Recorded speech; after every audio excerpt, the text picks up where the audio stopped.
Shalom, nama saya Karisma Christian Haloho. Saya ingin berbagi cerita tentang kebaikan Tuhan dalam hidup saya. Sejak kecil saya termasuk orang yang tidak memiliki daya tahan tubuh yang terlalu kuat. Saya akrab dengan rumah sakit karena tipoid atau tipes. Puji Tuhan, sekian lama saya tidak masuk rumah sakit lagi karena sakit tersebut.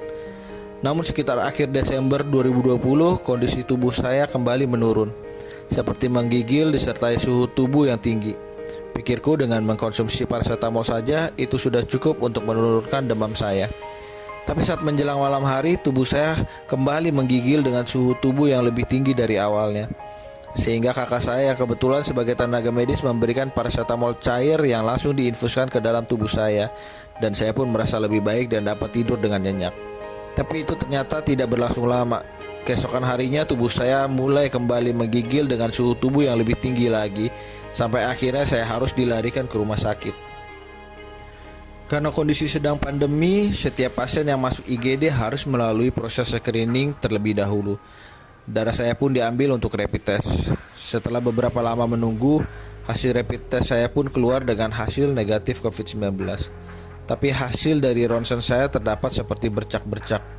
Saya pun didiagnosa tipes pada saat itu, sehingga dokter menyarankan saya dirawat di rumah sakit. Hari pertama dirawat, saya segera menghubungi Bapak rohani saya, Bapak Matius. Dia adalah gembala di tempat persekutuan saya. Hasil doa dengan beliau, saya harus mengkonsumsi sarana iman madu pahit, binapel, dan teh ara. Hari ketiga di rumah sakit, saya merasa kondisi tubuh saya mulai membaik dan ingin segera pulang.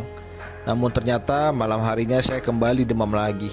Esok harinya dari hasil darah saya didiagnosa DBD atau demam berdarah, dan harus lebih lama lagi tinggal di rumah sakit. Memang saya sedikit mengabaikan sarana iman yang didapat dari hasil doa, sehingga saya tidak kunjung sembuh. Lalu teman atau kerabat menyarankan supaya saya mengkonsumsi semacam obat ramuan Cina, karena saya sudah merasa tidak nyaman dan ingin segera cepat sembuh dan cepat pulang. Maka akal saya pun bermain. Toh obat-obatan yang nanti akan saya konsumsi bukanlah obat-obatan yang dari dukun ataupun yang mengandung opo-opo. Maka saya pun segera meminta kepada istri saya untuk membeli obat ramuan tersebut dan langsung mengkonsumsinya. Alih-alih ingin lekas sembuh, kondisi saya malah tidak juga membaik. Demam masih tetap tinggi dengan ditambah rasa sakit di kepala, sungguh sangat tidak nyaman. Suster menegur kakak saya karena saya mengkonsumsi obat dari luar. Akhirnya saya tidak mengkonsumsinya lagi. Sekian lama saya di rumah sakit, demam saya tetap tidak turun-turun. Setelah reaksi infus paracetamol berakhir, demam pun kembali dengan disertai sakit yang lainnya. Dokter menyarankan untuk ronsen kembali dan swab PCR. Hasil ronsen keluar, terlihatlah bercak-bercak yang lebih banyak di dada atau paru-paru dibanding hasil ronsen yang awal. Hasil swab PCR saya pun menunjukkan saya positif COVID-19. Saya pun dipindah ke ruangan khusus pasien COVID-19. Terbayang oleh saya rasa jenuh di ruang isolasi dengan alat bantu pernapasan karena saturasi oksigen di bawah normal. Di ruang isolasi saya mengevaluasi diri. Meski saya sudah lahir baru, tapi doa kadang terkesan formalitas. Menyebut nama Tuhan, tapi saya tidak tinggal dalam Tuhan. Saya kurang taat dan sering menggunakan akal saya sendiri. Sambil evaluasi diri, saya mencoba kembali mengimani sarana iman yang diberikan kepada saya, madu pahit, teh ara, dan binapel, dan memohon ampun kepada Tuhan atas apa yang sudah saya lakukan selama ini. Saya sudah mengerti banyak kebenaran, tapi saya tidak melakukannya. Beberapa hari di ruang isolasi, kondisi saya mulai membaik. Saya kembali menjalani swab. Walau hasil swab belum keluar, esok harinya saya sudah diperbolehkan pulang, tetapi harus tetap menjalankan isolasi mandiri di rumah dan prokes yang ketat. 2 hari kemudian hasil swab saya pun keluar dan masih positif. Isolasi mandiri tetap dijalani sampai batas waktu yang ditetapkan untuk swab PCR kembali.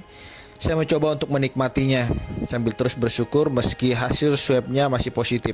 Tapi kondisi saya terus berangsur membaik walau masih sering mudah lelah. Sarana iman tetap dijalani sambil terus mendekatkan diri ke Tuhan.